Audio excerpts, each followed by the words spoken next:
Hola, vamos a hacer una introducción al programa CX Programmer que viene en la suite CX1 de OnROM, que nos sirve para pasar nuestros programas que hemos podido hacer bien de manera intuitiva o bien mediante un método más estructurado como sea un GraphZ, pasarlo a ladder y poderlo volcar al autómata para ejecutarlo.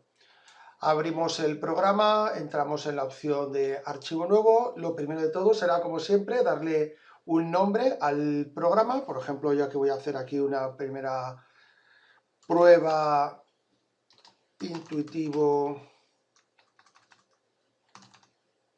1.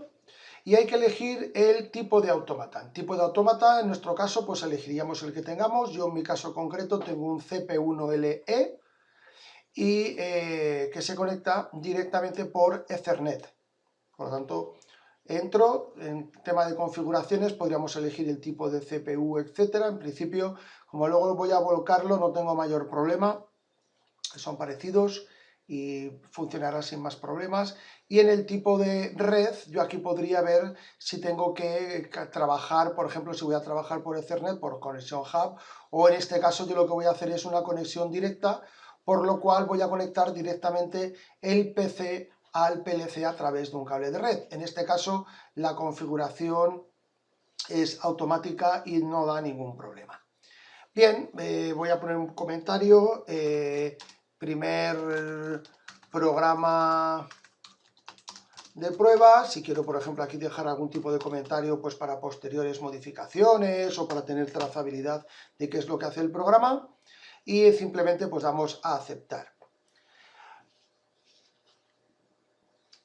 Se nos carga lo que es la ventana de programación y vamos a observar algunas partes interesantes. Bueno, nos ha colocado aquí el título del proyecto, tenemos una tabla de símbolos, vamos a ir por partes. Si vemos la tabla de símbolos, vemos que aquí tenemos los bits que ya tiene predefinido este autómata. Aquí bits interesantes que podemos necesitar, pues por ejemplo pueden ser los bits de pulsos. Vamos a ver el bit de pulso de 002 segundos, el nombre que tiene, la dirección. Aquí si vemos el tipo de uso, pues nos dice que es un bit de trabajo y tenemos pues algunos comentarios. Bit de 2 centésimas de segundo, de 1 décima, de 2 décimas, pulsos de 1 minuto, pulsos de 1 segundo. Luego es bastante interesante el bit de primer ciclo, el first cycle, que lo podemos llamar directamente por su nombre, lo podemos llamar por la dirección que tiene. Esto es un bit que se enciende únicamente en el momento que arranca el autómata. Es un bit muy interesante porque lo utilizaremos para encender las etapas iniciales cuando hagamos GraphZ. En principio, esta tabla de símbolos, todos estos símbolos afectarían a todos los programas que metamos aquí dentro. ¿Por qué? Porque nos encontramos de que cuando venimos aquí al apartado de programas, yo tengo un nuevo programa, pero con botón derecho podría insertar otro programa y hacer varios programas de forma distinta. Estarían todos volcados en el autómata. Aquí lo voy a llamar, por ejemplo, programa 2, ¿vale? Y nos encontramos que nosotros, que no lo tengo asignado, esto es un poquito más complicado, le tendría que decir que lo quiero con la asignación, a qué tipo de tarea, pero bueno, en principio, para que os quede una idea de referencia, todos los símbolos que tenemos aquí son globales, de manera que esos símbolos pueden ser accedidos a ellos o llamados desde todos los programas que yo pueda luego meterle al autómata. En condiciones habituales para programas o casos sencillos, lo normal es que dentro del apartado de programas pues hagamos un único programa, el que queramos volcarle para que haga nuestro automatismo, y dentro de ese programa vemos que vamos a tener una tabla de símbolos. Ahora si hacemos doble clic vemos que esa tabla de símbolos está vacía porque los símbolos que decidamos incluir en este apartado dentro del programa solo serán válidos en este programa. ¿Esto qué utilidad tiene? Vamos a suponer que nosotros tenemos dos programas, uno para manejar un cilindro y otro para manejar un motor. Y en los dos programas yo quiero tener un pulsador que lo voy a llamar PM de pulsador de marcha. Bueno, pues en este caso, cuando el pulsador de marcha lo incluimos dentro de la tabla de símbolos de su programa, solo valdrá en ese programa, pero si lo incluimos en la tabla de símbolos general, lo podríamos llamar desde cualquiera de los programas. Eso, por ejemplo, me permitiría, si lo trabajo dentro de un programa que Yo aquí cuando meto un bit nuevo, le digo insertar símbolo, le digo nombre, esto es un pulsador de marcha, tipo de dato booleano. La dirección ahora lo explicaremos, pero se lo voy a poner, por ejemplo, en la 0.0 y le voy a decir que esto es un pulsador de marcha. Acepto, me lo coloca, pero si yo aquí quiero utilizar el pulsador de marcha, en este caso utilizar otro diferente, porque vamos a suponer que en el programa 2 voy a utilizar un motor y lo que voy a hacer es tener un selector, pues por ejemplo puedo colocar aquí otra vez un pulsador de marcha, insertar símbolo, PM, pero la dirección pongamos que la voy a colocar en la 1.00, ¿de acuerdo? Esto va a ser el selector de marcha motor. ¿Cuál es la ventaja? Que cuando yo luego en el programa esté utilizando PM, si estoy dentro del programa 1 me utilizará el símbolo, con el símbolo PM asociará el bit que le entra desde la dirección 0.0, pero si estoy en el programa 2, cuando yo utilice el símbolo PM, utilizará la dirección 1.00, que es la que tiene definida para el programa 2. Una vez que hemos visto cómo se mete una entrada, o podríamos hacerlo también para una salida, nos surge la duda de cuáles son las direcciones en las cuales debo asignar a esas entradas o a esas salidas, o en las que debo colocar esa información digital. Para eso vamos a verlo con un programa que ya tengo hecho, para que veamos ya un ejemplo montado. En principio nos iríamos a la ayuda, elegiríamos referencia de memoria, entradas y salidas, y la ayuda nos muestra lo que se denomina el mapa de memoria del autómata. Elegiremos nuestro modelo, pues tenemos distintos. Yo aquí he elegido el CP1LE, que es el con el cual hemos comenzado el programa inicialmente, y dentro de la información que vemos observamos que tenemos distintos modelos físicos. Además de ver una fotografía, pues tendríamos que averiguar cuál es el nuestro, que además es una información que viene serigrafiada sobre el propio modelo. Entonces, observamos que nosotros podemos tener modelos con 20 entradas, 30 entradas, 40 entradas y salidas, son entre entradas y salidas, y a partir de aquí, bueno, pues si tenemos el primer modelo que tiene 20 entradas y salidas, pues las entradas nos dicen que están en el canal 00, vamos a observarlo un poquito mejor. Aquí vemos que nos indica las áreas, el área, la zona de entradas tiene un tamaño de 1600 bits, es decir, tiene 1600 entradas distribuidas en 100 palabras, pero van desde el CIO 0, por tanto el 0.00, hasta el CIO 99. Las entradas reales que tendría el primer autómata, el básico, el de 20 conexiones, irían de la 0.00 a la 0.11, es decir, un total de 12 entradas físicas. ¿Vale? Si tenemos 12 entradas físicas y nuestro autómata es el modelo 20, implica que tenemos que tener 8 salidas físicas. ¿Dónde están las salidas? Vemos la información aquí abajo. Nos indica que para el modelo de 20 entradas y salidas, las salidas se sitúan del canal 100.00 al canal 100, pero el bit 0.7. Es decir, tenemos del 00 al 07 nuestras 8 salidas. No obstante, las salidas, el total de salidas que puede tener OMRON sería, por tanto, si vemos el mapa de memoria, del canal 100 al canal 199. Pero hay que destacar que hay que distinguir lo que son salidas físicas de salidas virtuales. La información la tenemos en estas dos tablas, donde vamos a ver, porque es muy importante tener este concepto claro, con otro ejemplo. Si tuviéramos el autómata, el tope de gama para esta versión sería el de 40 entradas y salidas. Las entradas que tendría, en este caso van en la parte de arriba, irían del canal 00 al canal 0.11, es decir, canal 0, bit 0 a bit 11, y luego tendríamos del canal 1 desde el bit 00 al bit 11, es decir, 12 entradas físicas en el canal 0 y 12 entradas físicas en el canal 1, eso da un total de 24, lo que nos dejará, por tanto, en la parte de abajo 16 salidas. Lo comprobamos. En este caso nos dice que para el modelo 40 las primeras salidas están en el canal 100 del bit 00 al bit 07, son 8, y en el canal 101 del bit 00 al bit 07, que son las otras 8. Si nosotros quisiéramos tener más entradas o más salidas, utilizan más entradas o más salidas, seguimos teniendo toda la numeración disponible que nos marca el mapa de memoria, pero hay que tener en cuenta que no serán cableadas, sino que tendrán que venir por red. Luego hay otra parte, aparte de lo que es el área de entrada y salida, hay una parte muy importante que sería el área de trabajo. El área de trabajo nos dice que va desde, son los canales W, y tenemos un total de 8.192 bits, por tanto distribuidos en 512 canales o palabras, desde la palabra 0 a la palabra 511, es decir, desde la W0.00 a la 0.15 y luego la W1.00 a la W1.15 y así sucesivamente, es decir, en bloques de 16 bits.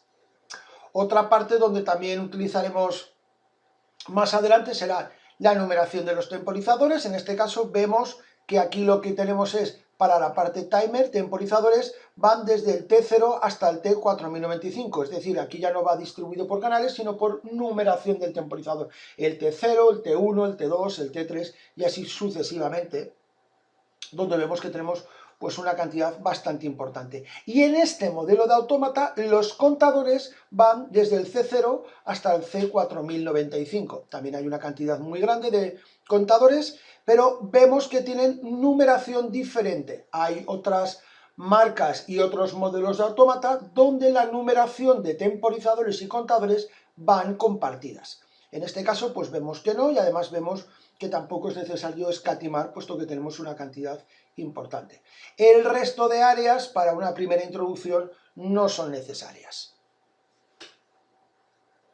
Bien, entendido esto, a partir de ahí ya podríamos empezar a trabajar. Voy a trabajar con el primer programa y tenemos secciones. Igual que tenemos una sección 1, que si hago doble clic me va a permitir aquí dibujarle el programa en ladder, podríamos tener varias secciones. Por ejemplo, yo le puedo decir botón derecho, insertar sección, y donde dice sección 2 le voy a decir, por ejemplo, que son las salidas, ¿vale? Y entonces yo aquí en la sección 1, por ejemplo, yo podría hacer botón derecho, cambiarle el nombre, renombrar, y le voy a llamar etapas. Y si estuviera trabajando con un Graphed, yo podría hacer la gestión de las etapas en esta sección y la gestión de las salidas en esta otra sección. Vamos a verlo esto con un ejemplo, con una plantilla, donde yo, por ejemplo, ya tengo aquí hecho un programa que va a trabajar con un Graphed. Las etapas las tengo programadas o preparadas para programar, en este caso esto es una plantilla para modificar en esa sección de etapas, pero las salidas de las etapas las tengo definidas en otra sección. ¿Ventaja de todo esto? Cuando yo lo que quiero es modificar la gestión de etapas, solamente tengo que buscar en una parte del programa. Cuando lo que quiero es modificar una salida, solamente tengo que buscar en una parte del programa. El hecho de tenerlo de esta forma implica que lo tengo muchísimo más ordenado. Bien, volvemos a nuestro caso y vamos a hacer un primer programa para ver cómo se haría y cómo se podría simular. Vamos a hacer algo que no va a ser un Graphed, va a ser una cosa muy sencilla, encender y apagar algo para ver las herramientas básicas. Lo importante aquí es que tengo directamente, cuando yo pincho dentro del programa, no tengo que dibujar con el ratón, sino que tengo una tabla de símbolos que me permiten dibujar. En este caso, por ejemplo, aquí tengo un nuevo contacto, pincho, y cuando me coloco encima me lo dibujo. Si le hago clic me lo dibuja, pero antes de dibujármelo me va a pedir ese contacto, ¿qué contacto es? En mi caso, como yo he definido ya un PM, en cuanto empiezo a teclearlo, PM, me lo va a coger, le voy a decir, si queréis detalle, voy a ver qué es lo que tiene, estaba ya en la dirección 00, tiene hecho un comentario, ¿vale?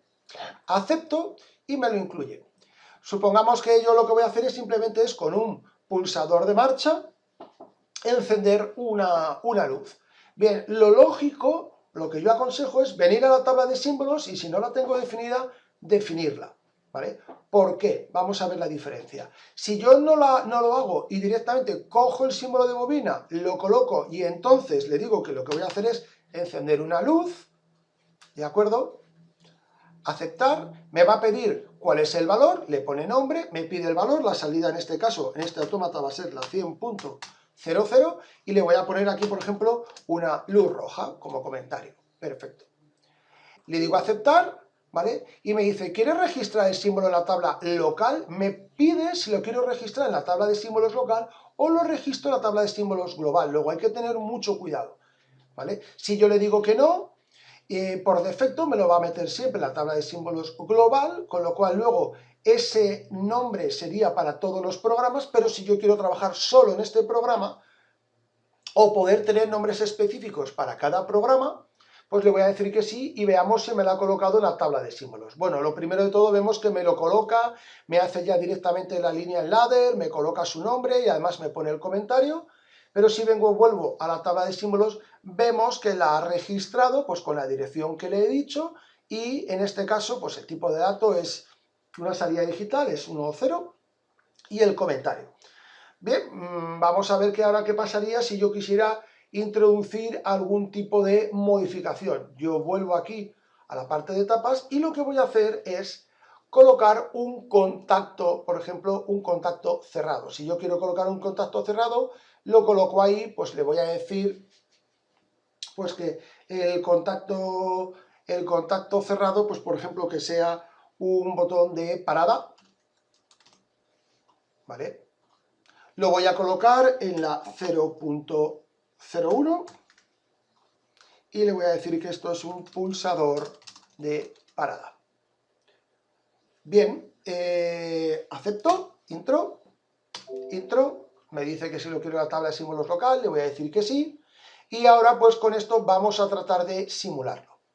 Para simularlo, lo que vamos a hacer es utilizar, en este caso, es una simulación virtual. Podríamos volcarlo al autómata, lo veremos más adelante, y simularlo directamente con el autómata, o podemos hacer una simulación completamente virtual. Vemos que tenemos aquí una serie de comandos, vemos que tenemos la opción de hacer una simulación integrada o trabajar con el simulador online. Vamos a trabajar con el simulador online, hacemos clic, aceptamos, esperamos un poquito. El programa compila, lo lanza y ahora mismo vemos lo siguiente. Observamos que en un color verde nos marca ahora mismo por dónde hay continuidad eléctrica. Es decir, la corriente entra, llega al pulsador de marcha, está normalmente abierto, por lo tanto, como no está pulsado, no traspasa la corriente, pero en el pulsador que está cerrado sí que traspasa la corriente. Entonces, en este caso lo que estaríamos haciendo, pues podemos hacer es cerrar el pulsador de marcha. La manera de cerrar el pulsador de marcha es decirle que eso ahora tiene que conducir corriente y lo que puedo hacer es directamente forzarle un on. Al forzarle un on, me lo marca ahí que está forzado, es como si estuviéramos físicamente manteniendo el pulsador activado, apretado con el dedo. Por tanto, la corriente pasa, continúa, llega al pulsador de parada que está negado, está cerrado, está haciendo lo contrario del pulsador que hemos colocado y por lo tanto deja pasar la corriente, alcanza la luz y ahora mismo la luz físicamente en el autómata se encendería la salida, transmitiría la salida y encendería la luz.